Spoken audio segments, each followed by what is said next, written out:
Hello, Earthlings! Today we are going to be talking about Sirian Starseeds.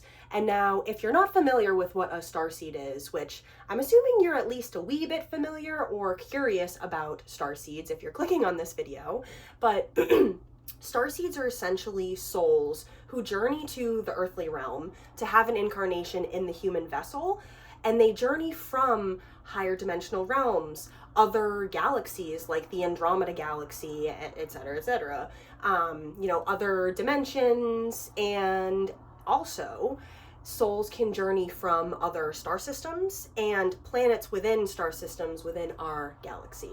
So essentially, yeah, starseeds are souls who come from elsewhere to Earth to have an incarnation. And I have learned a lot about starseeds over the past 7 years now, but I have been certified in a Akashic Records modality called soul realignment that's taught by Andrea Hess. And essentially, this modality teaches me how to access the Akashic Records to receive information about starseeds, or to read for a specific soul and discover like where that soul originates from, past lives on other planets, karmic patterns that soul may be involved in at this time. Essentially, you can access the Akashic Records to find out anything, and anyone can access them. However, this soul realignment modality gave me a frame of reference that essentially helps me access the records in a really clear and concise way and pull the information I need to best serve the client, best serve myself, best, serve the situation at hand. And so I started working with the Akashic Records through soul realignment back in 2020 when I was certified, and I've been giving my signature soul readings and soul realignment sessions for the past 6 years. And so I've learned my knowledge base about starseeds through all of this work. And I have particularly learned a lot about Sirian Starseeds because my soul in particular has spent a lot of time in the Sirius star system. So what we can learn from the Akashic Records is that yes, our soul will originate somewhere. It can originate on planet Earth because that's the realm that our soul most resonates with and where we choose to just go and have an incarnation first. Or we can, choose to incarnate on, Orion's belt, on the Pleiades, on Sirius. And beyond that, like I mentioned in the beginning, we can choose to go to these other galaxies first, like the Andromeda galaxy and others. Or our soul can essentially be designed for this purpose of, I don't really want to say higher purpose, because I don't want to place these souls, who are called the blueprinter souls, above any other soul, because all souls are created equal, essentially. And all souls pretty much just play different roles and just act out different essences throughout the universe. And so these blueprinter souls do not originate anywhere in particular. They essentially just kind of go where they're needed in order to raise consciousness, work out bugs in the system. Essentially, you could see the physical experience as a video game. And the blueprinters are the bug fixers, the game testers, the game designers, creators, etc., etc. And a lot of our earthly lore, you could say these blueprinter souls are the Anunnaki. They're the visitors, the aliens, the whoever, the gods who came to help humans and basically as I was going to say, help humans evolve, gave humans knowledge, friggin' demanded sacrifices. No, beyond the point.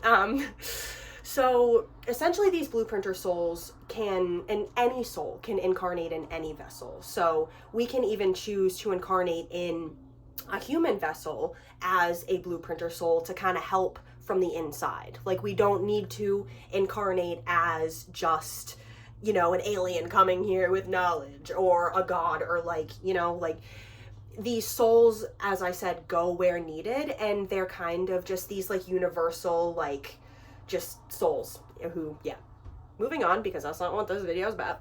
So my soul is a blueprinter soul, and with all blueprinter souls, they will essentially always have another essence, like another star system world that they really resonate with, that comes up in their soul blueprint within the Akashic records, other than their soul group of origin. Because say I was reading for you and your soul originates from Mars, right? And some souls who originate in one place will also choose to have incarnations in these other worlds, basically to just broaden their horizons. They also resonate with the energies from those worlds and, you know, all that stuff. So the, I don't really remember, blueprinter souls always have like that other essence, that other world, which we call either an overtone or an underlay within your soul blueprint. And if you're curious at all and you want to like understand more about this, you want to just check out my website. I explain a lot more in depth about this like soul blueprint stuff on my soul reading page and just with all of like my offerings. So go check that out, because I don't want to, this video is probably pretty long already. Not that, okay, yeah. Moving on. So my soul is a blueprinter soul, but I spend a lot of time in the Sirius star system. And so Sirian souls, one of the primary qualities you could say of these souls are, which also I want to say, Sirius is a binary star system. So there are 2 stars within this star system and many worlds orbiting these stars. And many New Agers and spiritual peeps call Sirius our spiritual sun. And there's a lot of very significant alignments with Sirius and Earth. Like, it's the brightest star in the sky. You're most likely to notice it first when you look up. It is, literally since the very beginning of my spiritual awakening journey and just kind of like journey as being a friggin' self-aware human after high school and all that stuff, I always just look up at the sky and I lock eyes with Orion's belt, which is those 3 belt stars. And so many starseeds have that same experience, whether they're from Orion's belt or not. They'll just like look up at the star and be like, oh my God, there's Orion. And then Sirius is very close to Orion's belt. Like Orion's belt is literally pointing at Sirius. And yeah, as I said, Sirius is the brightest star in the sky because it is this binary star system. So it holds the light of these 2 stars and just looks like one.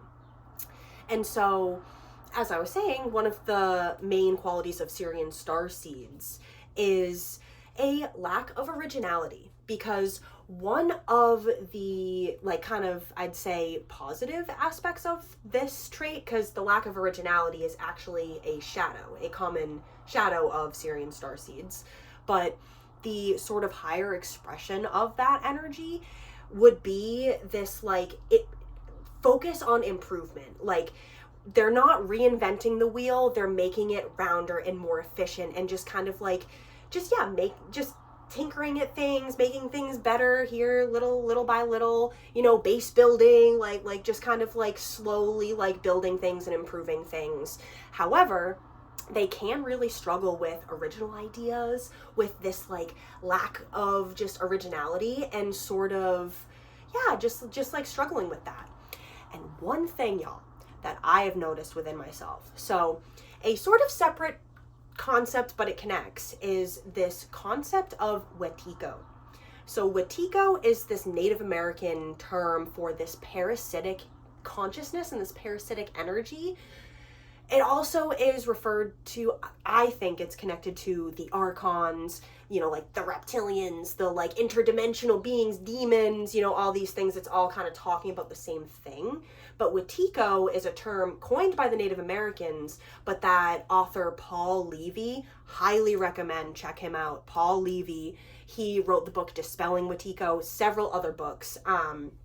He talks about this concept in like great depths and how it shows up in humanity and how it like weaves itself through our consciousness and shows up in, you know, like psychopaths predominantly. And so this Wetiko consciousness is essentially a distortion in consciousness and perspective, and it's extractive. So as I said, it's parasitic in nature. So it sort of infiltrates the mind through fears, through pain, through traumas, through any sort of fragmentation that we experience, this Wetiko will kind of like weave itself in there. And how that will play out within us is, say we have a repressed trauma, a repressed fear, something we are fucking stuffing down, like, get away, no, won't go there. Whatever you lock away in the closet in the back of your mind, the mind is connected to this fourth dimensional realm, which is why when we have dreams, sometimes these dreams feel so real, because we're in that astral fourth dimensional realm.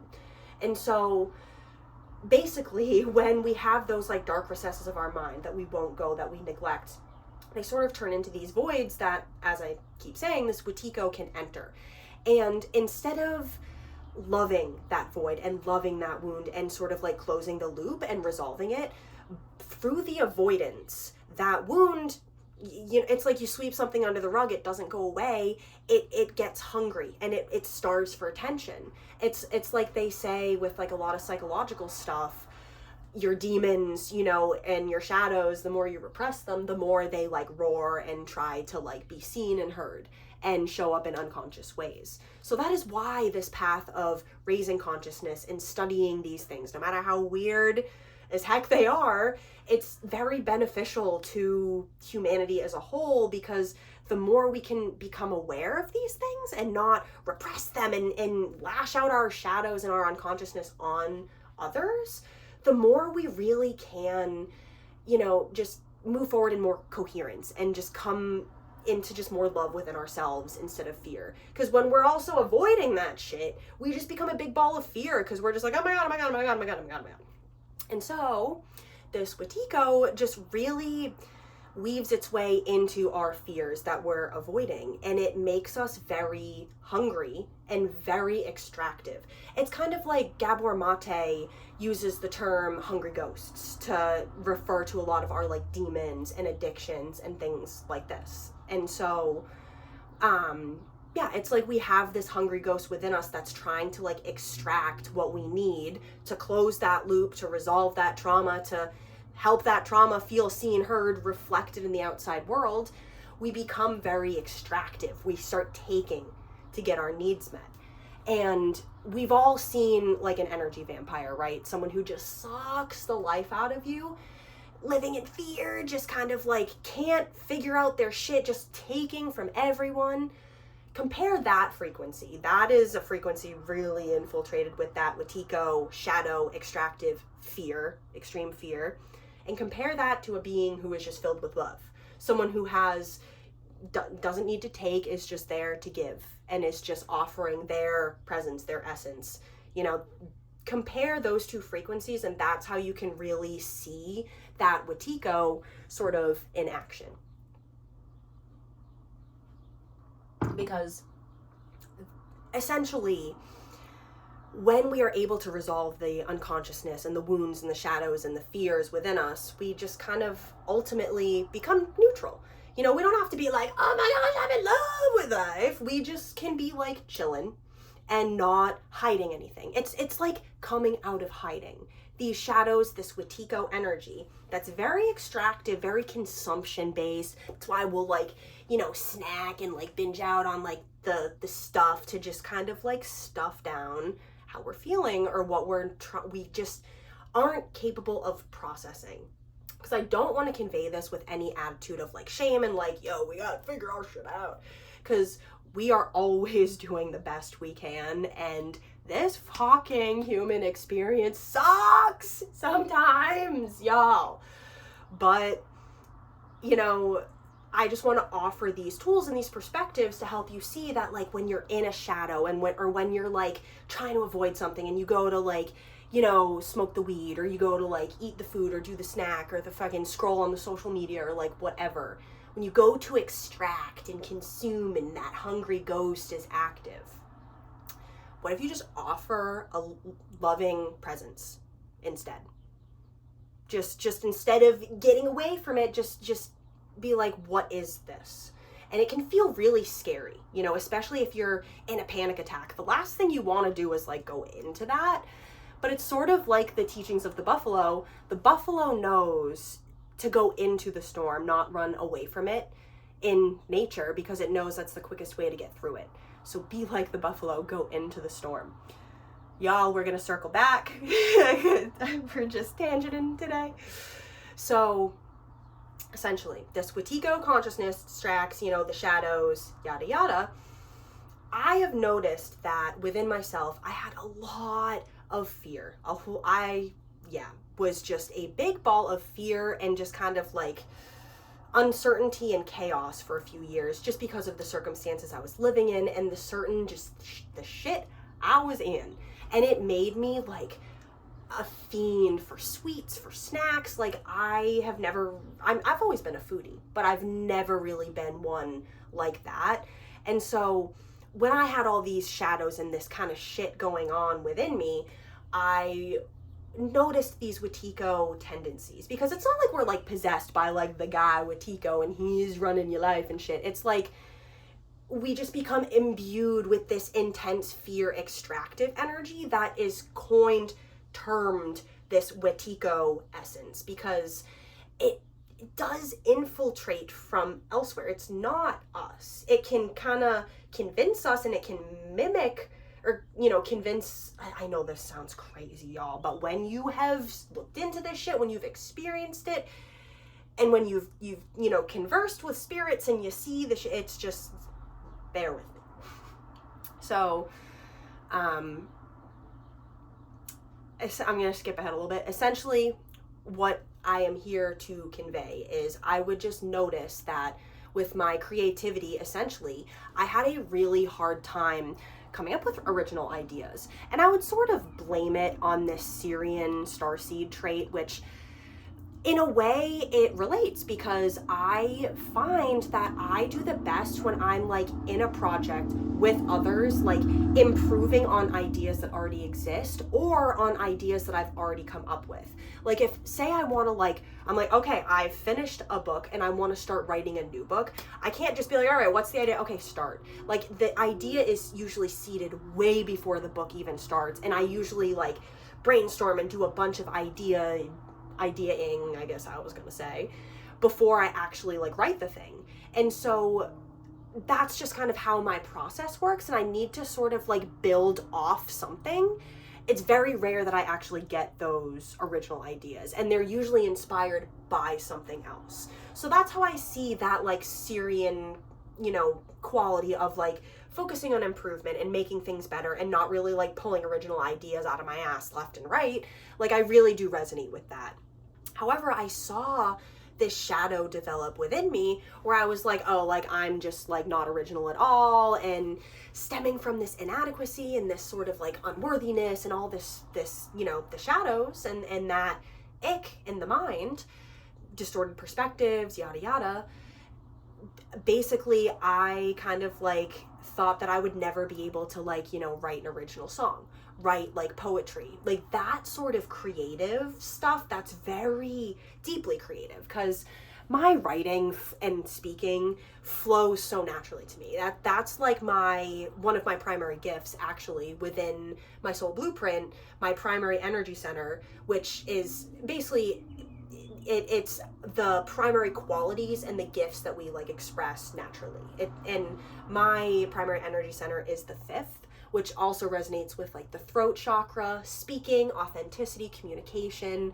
We're just talking about a lot of Akashic record stuff today, and soul blueprinting and yada yada. But I lost my train of thought. Basically, okay, yeah. I was very blocked for a very, very long time in my throat center, basically because I like took this concept, this Sirian Starseed trait that I resonated with, but because I was so afraid to look at my shadows and like why I was afraid of being seen and why I thought I was unworthy of love and connection and like true deep friendship and stuff. Like I did not want to look at those things because I didn't know how, and they were just so buried in my unconscious, and I was just so used to being like, oh yeah, I'm just like an unworthy, ugly piece of shit. I was just so used to that for so long that it was just like, yeah, that's just like me, yeah. But I really saw how I applied this stuff to my creativity. And so on Instagram, for example, I would write my own original posts, because like I said, that's how my energy really flows naturally, is through speaking, writing, channeling, etc. And I would always write these like beautiful original posts that were inspired by things I saw, so not totally like out of the blue, but I would just repost a lot of memes and stuff, and I wouldn't post photos from my life, mainly because I was living such an inauthentic life. Like, I was just living in fear, indebted to a man for survival who I wasn't really in love with, who I was just, settling for because I didn't think I was worthy of anything else. And I was just in this chaos and this misalignment and just not being myself. And so I was just like rehashing everyone else's shit, like just reposting shit, looking for attention, looking to extract attention out of people. And once I really realized that, I couldn't do it anymore. However, I do love like meme pages, and I resonate a lot with memes, so I know I'm going to find a healthy balance of sharing my life, because I am a free woman now, and I am exploring life and just kind of spending a lot of time alone, but doing the things I love. And yeah, it gets really freaking boring and lonely at the end of the day, entertaining myself, but I'm just connecting with my passions in these new ways and discovering true creativity. Because before, I would see how I applied, like, oh, I'm just like not original, and I need to just kind of like, like whatever, just like make other people's stuff look better, and like yeah, I'm just not capable of like making anything original. But, and I mean, I'm just starting this new chapter, so I'm not saying I've got these like fucking 10 out of 10 original songs written and stuff. But as I have been going through the motions and going through a breakup, and the most awful, traumatizing friendship breakup of my life, and just betrayals and so much change and uncertainty, I have written some real good songs and poetry, y'all. And I have been connecting with friends who are just kind of on the same page. Like, one of my literal childhood best friend, who I haven't seen for probably 15 years, because we just like went our separate ways, and life just gets busy. Like, we've lived like towns over from each other, but just haven't seen each other. He started learning piano and is like all into like music theory and chords and like learning piano, and is actually like really doing good, and I see his progress on Instagram, and reconnected with him. And my friend Shannon started playing piano, and she is a fucking 10 out of 10 poet and writer. And like, I just see how like, and my friend Kat, I'm talking about all the pianists right now. My friend Kat used to play piano, wants to learn to play again. My friend Katrina got a guitar. She's teaching herself how to play guitar. Like, all the people I'm really connecting with and doubling down on these connections, all are just living their passions in the ways that I want to, because I taught myself how to learn how to play bass the past couple months, and I realized like, wait, I can actually play bass. Like, I can. And I really want to learn how to play. I have a ukulele that's just been fucking sitting around for like 8-9 years now, that I learned how to play 8 years ago, but then just I have not touched it since. And I'm gonna dabble with that and just see what comes out of me, because the more I have just gone fucking into those storms, right? Like, those fears, the shit that you don't want to look at about yourself, and like the shit that's just like, oh, why do I do that? What is like, and biggest fears too, the more I have just gone into those storms and not just like reached to numb it out with weed, although I will always love my weed, always. It was how I escaped my shadows for a long time. And like, the food and the friends and like the relationship that I wouldn't leave, like, it was all just these distractions from facing those fears and those shadows. And now that I'm on the other side of it, I just understand so much more. And that's why I want to share this stuff with you guys. And so I said, yeah, we're going to talk about Sirian Starseeds, and we talked about 900 other things and barely even scratched the surface on Sirian Starseeds. I'll probably make a whole other video about just like their qualities. The main message I just wanted to share here is this, is that when we go into our shadows and we look at our extractive tendencies and we see like, wait, that's not me. Like, I am loving at my core. I am not hateful. I am not, you know, like greedy. I'm not like that. And see that, you know, maybe we adopted certain behaviors out of survival, or maybe we were just traumatized and didn't know how to fucking process that shit, or just went through like life's motions living in a fucking matrix that's literally turning into a dystopia by night. Like, you know, it's a lot to deal with, and the more we can just, you know, go into those storms with love and loving awareness and just, I don't know. I don't even want to say like there's anything we have to do. I just wanted to share that if you've been struggling with some shit, like if there's like some stuff you know you need to like deal with, just know that if you just can sit with it and just go into it within your consciousness, you know, use crystals, use fucking whatever, talk to a friend too, you know, healing happens in the presence of an empathic witness. And y'all, if y'all are one of my friends and you're going through some stuff and you just like need someone to talk to, like just, you know, reach out. I am chilling. I would love to just be that empathic witness for you, because we don't have to do this shit alone. I've just learned how to do this shit alone because that's just part of my path, and we can just go within our minds when we're getting triggered, when like you're in that fear, in that like trigger, the reaction. Like I said, instead of reaching for the thing to numb it, instead of avoiding it, instead of being like, oh, let me hit up this person, go and like do smoke, hit up this person and be like, hey, like, do you have space to like talk about something? It may seem weird, like it may seem like, oh, this is so out of pocket, but do it. Just say like, hey, like, how you doing? You know, like just connect instead of disconnecting, because when we can connect with that pain, with just presence, with love, we don't have to fully understand it. We can just be willing to like hear it out. The storm always passes. And if the storm's not passing and you're just in it and you're trying to process it over and over and over and over again and you're just not finding any resolution, go the fuck outside. Go go the fuck outside, because just connecting with nature for like 5 minutes can completely restore your nervous system. It gets you out of your head, and clarity often dawns when we do that. So yeah, I'm gonna wrap this up because it's getting really hot in my office room and I gotta open that window. And yeah, I am just sending you guys so much love. If you have been struggling with shadows and, you know, would like some guidance and assistance, I offer tarot readings. I do offer these Akashic record services too. I offer just standard soul readings, which go over your soul blueprint, essentially goes over your primary gifts, that primary energy center stuff I briefly mentioned, your soul group of origin, and also your soul's vibration. So where you are at in your journey right now, what particular lessons you may be really focused on and learning at this time. So that's my signature soul reading. And then I also offer these really in-depth soul realignment readings, which is that Akashic Records modality I mentioned way in the beginning. If you're still watching, you're a real motherfucking G. And I am grateful you're here with me. That rhymes! But so that deep soul realignment reading goes into past lives.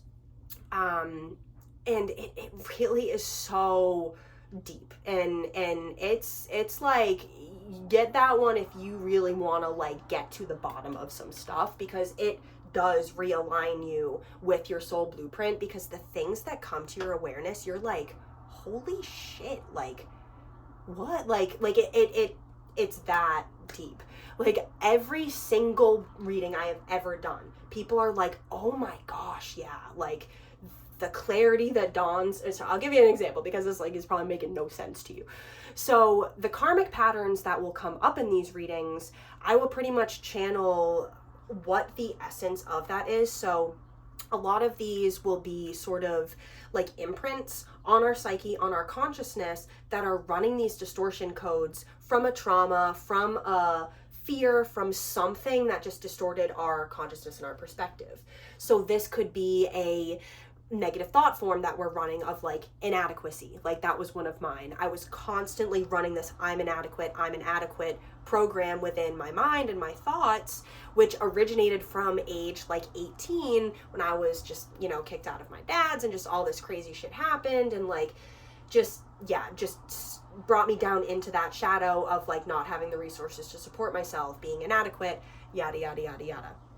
And so that would come up as one of my karmic patterns, and you can see the age when it started, and you can see that essence of that karmic pattern, and it's like mind-blowing, y'all. Like the clients will be like, how did you know that? I'm like, Akashic records know it. Like, y'all, we're scared of our phones listening to us, watching us, all that shit.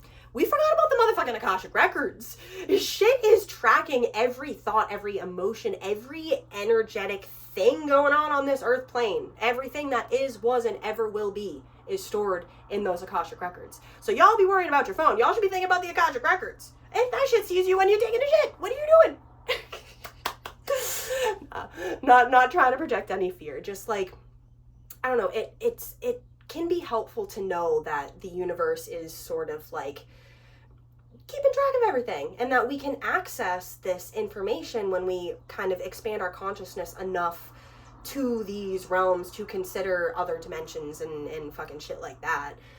And we can tap into this stuff to understand, like, okay, I have this pattern that's coming up.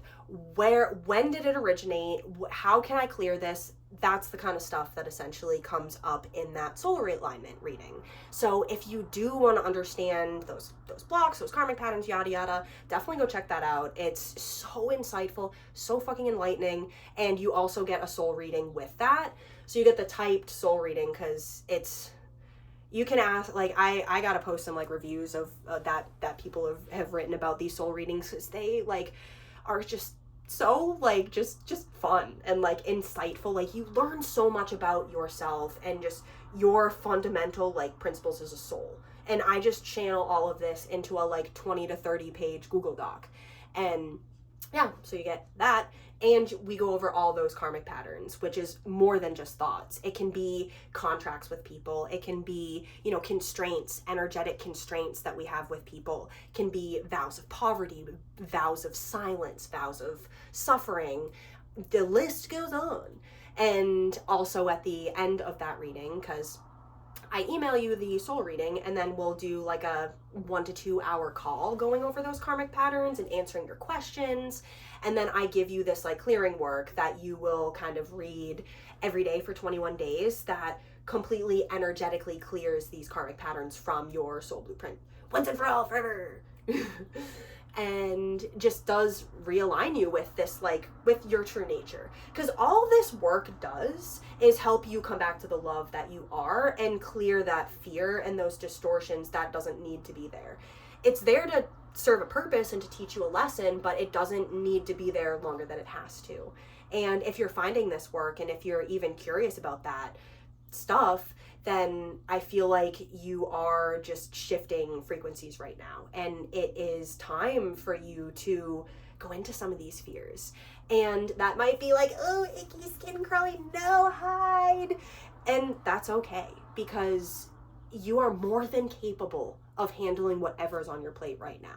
And wherever you are, in whatever life circumstance, in whatever situation, ship, fucking shit, you are there for a reason, and there is wisdom codes and tools available for you there to expand into a greater version of yourself. And I don't even want to say greater, just a higher, more aware, more powerful version of yourself. Because you don't gotta be better, you don't gotta be worse, you just gotta be, and just be in alignment, because that is just dwelling in this frequency of love instead of fear. Because fear only arises when we're out of alignment and we're like confused and we're like, this doesn't feel good, this ain't me, but it is, you know.